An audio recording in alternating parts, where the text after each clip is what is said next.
Yes, nk'uko ubibona kuri ino foto rero ni inkuru ishimishije, ni inkuru y'akanyamuneza by'umwihariko ku bakunzi ba Rocky.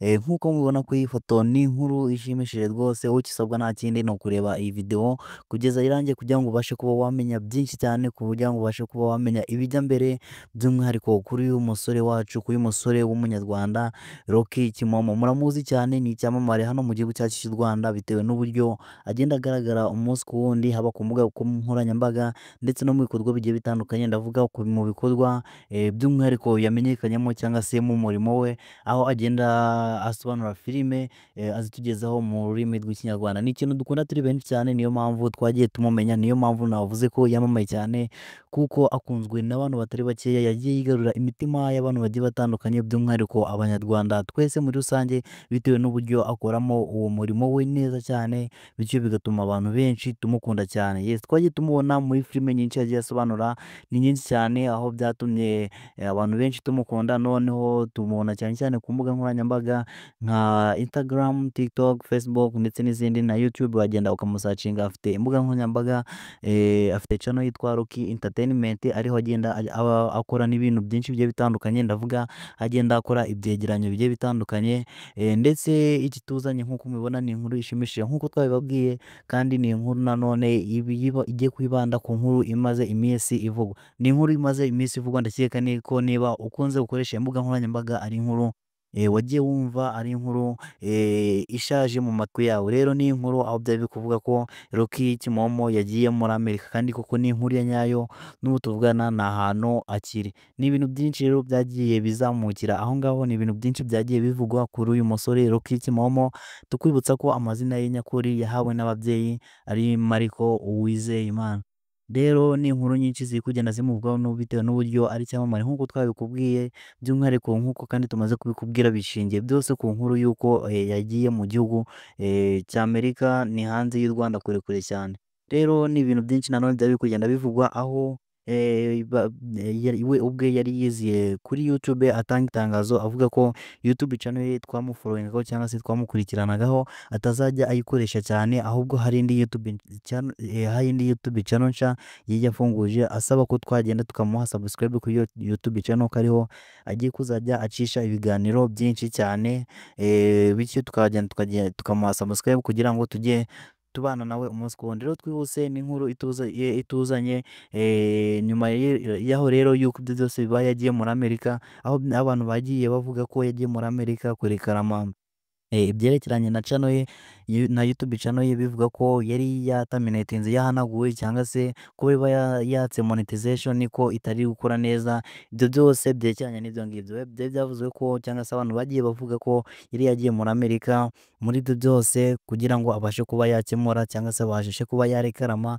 ibya YouTube channel yiwe. Ariko ibyo byose ni ibintu tutabasha kwemeza, cyangwa se ni ibintu tutashimangira, kuko we ubwe nta kintu yabivuzeho. Ndetse mwagiye mubyumva ku mbuga nkoranyambaga, aho hari abantu baba bari kujujura ndetse bavuga ibintu bigiye bitandukanye, bati n'ubundi bitewe n'uburyo ari icyamamare, cyangwa se bitewe n'uburyo afite amafaranga, wasanga agiye kuba hariya mu gihugu cya USA cyangwa se muri Amerika, akaba ariho atura ubuzima bwe bwose. Rero ni ibintu byinshi, ariko ni ibintu bitari official, kuko we ubwe nta kintu yigeze abivugaho. Noneho inkuru ituzanye n'ubundi ishingira kuba hari amafoto yagiye akwirakwira ku mbuga nkoranyambaga, aho hari ifoto yagiye ikwirakwira, aho uyu Rocky Kimomo yayifotoreje imbere y'inzu, ubona ko ari mu gihugu cya USA. Bivuga ko uyu Rocky yaguze n'inzu muri Amerika, ari cyo kintu baba bari gushimangiraho, cyangwa se cyo kintu baba bari kugenderaho, bavuga ko uyu Rocky Kimomo atazagaruka mu Rwanda. Mwagiye mubibona ku mbuga nkoranyambaga, hari video zagiye zitangazwa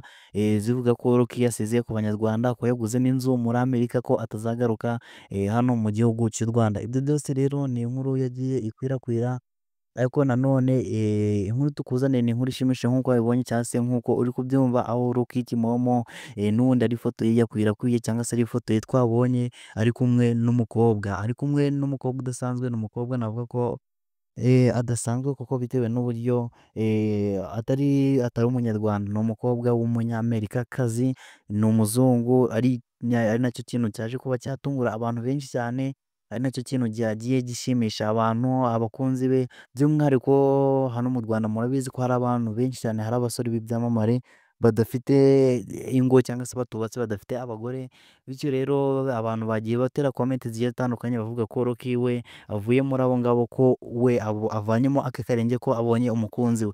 Ni ibintu byinshi byagiye bivugwa ndetse n'inkuru nyinshi zagiye zikorwa zigendeye kuri iyi nkuru, aho bamwe barimo kuvuga ngo Rocky ndetse yahise anamuporopoza amwambika n'impeta, ndetse ko hari n'amavideo yagiye afatwa.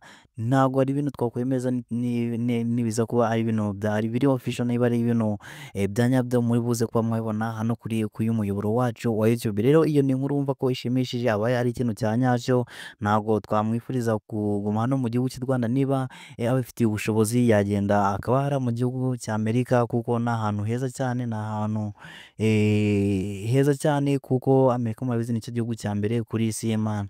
Rero nta kindi twamubwira, ni ukumubwira ko by'umwihariko nk'abanyarwanda bose muri rusange tumukunda kandi tumwifuriza ibyiza, kandi ko n'Imana yakomeza kumuba hafi mu bihe bye cyangwa se mu bintu byose ateganya gukora. Imana izamuhe umugisha mwinshi cyane.